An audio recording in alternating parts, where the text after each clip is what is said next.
हरे Krishna.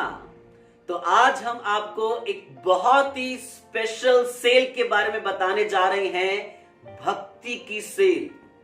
Devotee से question पूछते हैं कि प्रभु जी, भक्ति में तीव्रता से आगे बढ़ने के लिए क्या करें?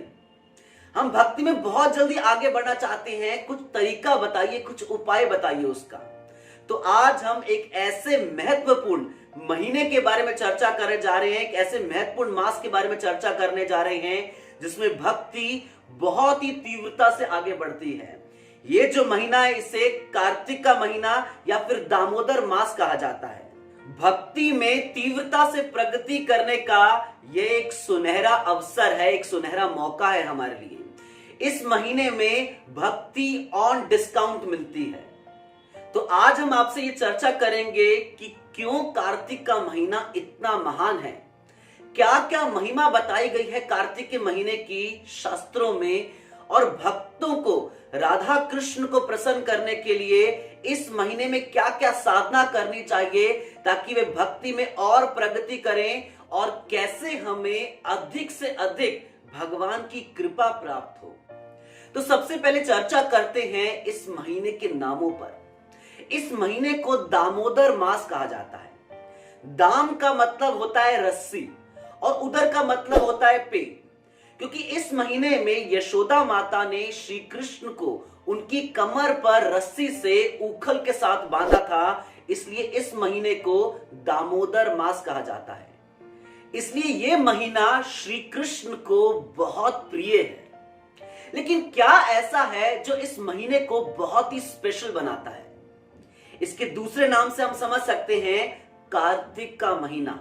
राधा सहस्त्र नाम में राधा रानी का एक नाम कार्तिका या कीर्तिका भी बताया गया है, और राधा रानी को रूप गोस्वामी कार्तिके देवी के नाम से भी संबोधित कर रहे हैं, क्योंकि यह महीना श्रीमती राधा रानी को बहुत ही प्रिय है। इसलिए भक्ति में आगे प्रगति करने के लिए यह बहुत ही अच्छा अवसर है भक्तों के लिए। श्रील सनातन गोस्वामी अपने एक महान ग्रंथ हरि भक्ति विलास में इस प्रकार से कह रहे हैं, दामोदरम प्रपद्येहम श्री राधा रमणम प्रभो प्रभावद यस्य तत्प्रेष्ठा कीर्तिका सेवितो भवेत। सनातन गोस्वामी कह रहे हैं, मैं इन दोनों राधा तथा दामोदर के चरण कमलों का आश्रय लेता हूं। राधा तथा दामोदर जो कि इस महीने कार्तिक के महीने के अधिष्ठाता देवता तथा देवी हैं। इसलिए हर भक्त की ये प्राइम रिस्पॉन्सिबिलिटी, ये प्रमुख कर्तव्य बनता है कि इस महीने में राधा और कृष्ण का अधिक से अधिक गुणगान करें। पुराणों में भी कार्तिक के महीने का इस प्रकार से गुणगान किया गया है, इस प्रकार से वर्णन किया गया है।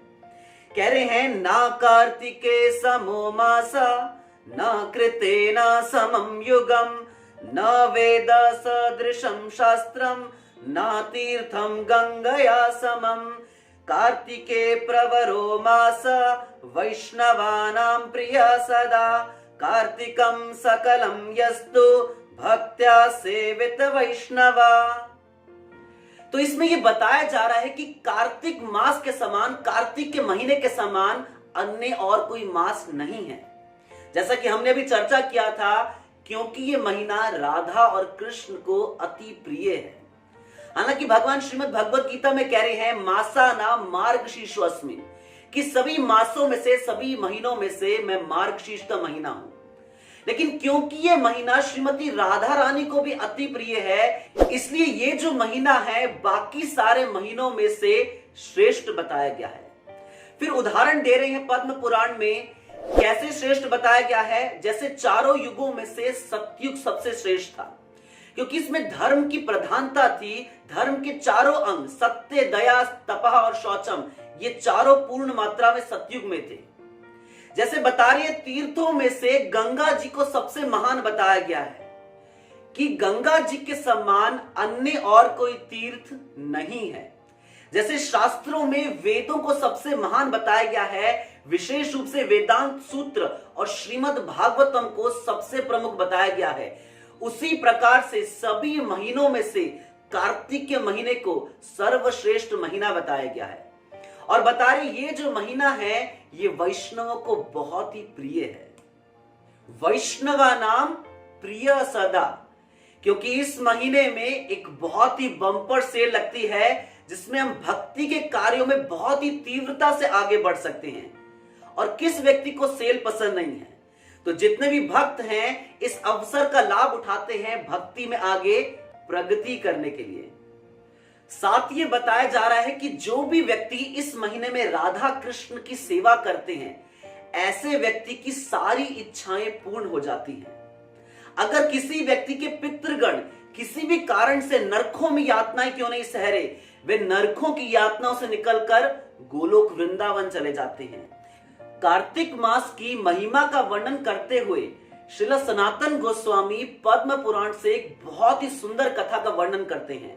सत्यभामा देवी के पूर्व जन्म की, उनके पिछले जन्म का इतिहास बताते हुए सनातन गोस्वामी बता रहे हैं कि एक दिन द्वारका में सत्यभामा देवी भगवान कृष्ण के साथ बैठी थी और उनकी चर्चा चल रही थी।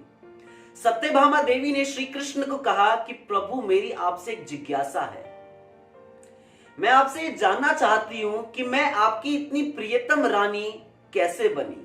आपकी 16,108 रानियां हैं, तो मेरा स्थान इतना उत्तम कैसे बना, कैसे मैं आपकी सबसे प्रिय रानी बन पाई। तो भगवान इसके उत्तर में बताते हैं कि 12 पुरी हैं, उनमें से एक पुरी है मायापुरी जो हरिद्वार है गंगा नदी के तट पर। तो उस स्थान पे गंगा नदी के तट पर एक ब्राह्मण रहते थे जिनका नाम था देव शर्मा। ये जो ब्राह्मण थे ये गुरुकुल में पढ़ाया करते थे। इनकी एक पुत्री थी जिनका नाम था गुणवती। जैसे जैसे ये ब्राह्मण बूढ़े होते जा रहे थे इनकी ये चिंता बढ़ रही थी कि मैंने अभी तक अपनी पुत्री का विवाह नहीं किया है, मुझे अभी तक अपनी पुत्री के लिए कोई योग्य वर नहीं मिला है। इस चिंता से जो देव शर्मा थे वे हमेशा चिंतन करते रहते थे। देव शर्मा के एक शिष्य का नाम था चंद्र शर्मा।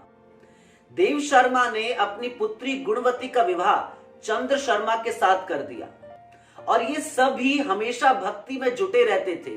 रोज प्रतिदिन सुबह उठकर गंगा जी में स्नान करते थे। तो एक दिन की बात है कि देव शर्मा और चंद्र शर्मा दोनों कुकिंग करने के लिए, लकड़ी काटने के लिए जंगल में गए और जिस समय वे लकड़ी काट रहे थे उस समय बारिश का मौसम था और बहुत ही अंधकार था, कुछ दिख नहीं रहा था उस स्थान पर। लेकिन जिस समय वे लकड़ियां काटने के लिए जंगल में पहुंचे उस स्थान पर एक राक्षस भी था। उस राक्षस ने दोनों चंद्र शर्मा और देव शर्मा दोनों का वध कर दिया। लेकिन मरते हुए भी इन दोनों ने क्या किया, भगवान के नाम का जप किया और दोनों ने शरीर त्याग दिया। क्योंकि वे दोनों भक्त थे और उन्होंने अंत समय में भगवान का नाम भी बोला, इसलिए वैकुंठ से विमान आया और उन दोनों को अपने साथ वैकुंठ ले गया। लेकिन जो देव शर्मा की पुत्री थी गुणवती, वे बहुत ही अधिक रोने लगी क्योंकि अब उनका कोई भी सहारा नहीं बचा था। वे ये सोच रही थी कि अब मेरा पोषण किस प्रकार से होगा। वे कई लोगों से सलाह करने लगी।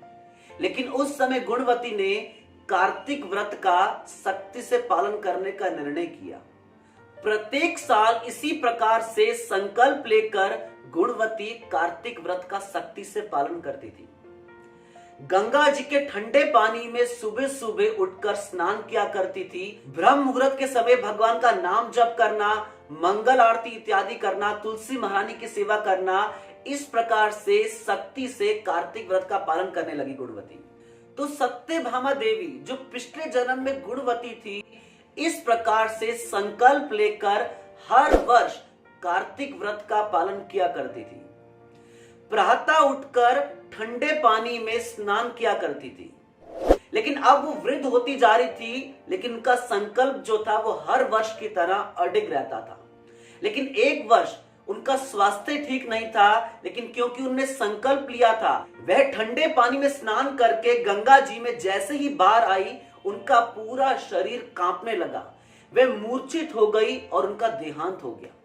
क्योंकि गुणवती हर वर्ष कार्तिक व्रत का पालन बहुत ही सख्ती के साथ और बहुत ही भक्ति के साथ किया करती थी, इस कारण से वैकुंठ से विमान आया और वे गुणवती देवी को वैकुंठ गोलोक वृंदावन ले गया और उन्हें भगवान की सेवा करने का अवसर प्राप्त हुआ गोलोक वृंदावन में। भगवान इस प्रकार से कह रहे हैं सत्यभामा देवी को कि क्योंकि तुमने कार्तिक व्रत रखा था, कार्तिक व्रत का पालन किया था और साथ ही मेरी सेवा की थी, इसलिए मैं तुमसे बहुत ही प्रसन्न हो गया हूं। इसलिए मैं जब भी इस धराधाम पर प्रकट होऊंगा, आप भी मेरे साथ प्रकट होंगी। इसी कारण से भगवान सत्यभामा देवी को कह रहे हैं कि आप मेरी प्रियसी रूप में प्रकट हुई हैं। तो यह कार्तिक व्रत की कथा और महिमा थी कि किस प्रकार से देव शर्मा की पुत्री गुणवती देवी कार्तिक व्रत का पालन करने के कारण भगवान की इतनी प्रिय बन गई कि उनकी प्रिय पत्नी सत्यभामा देवी के रूप में प्रकट हुई। तो ये हमने आज आपसे चर्चा की कि क्यों कार्तिक का महीना इतना महान है, क्या कथा और महिमा है इस कार्तिक के महीने की। अब इस कार्तिक के महीने में हमें क्या क्या व्रत का पालन करना चाहिए, कौन कौन से उत्सव हैं जो इस कार्तिक के महीने में आते हैं, इसकी चर्चा हम आगे करेंगे। आप सभी भक्तों का बहुत बहुत धन्यवाद। कार्तिक मास की जय। हरे कृष्णा।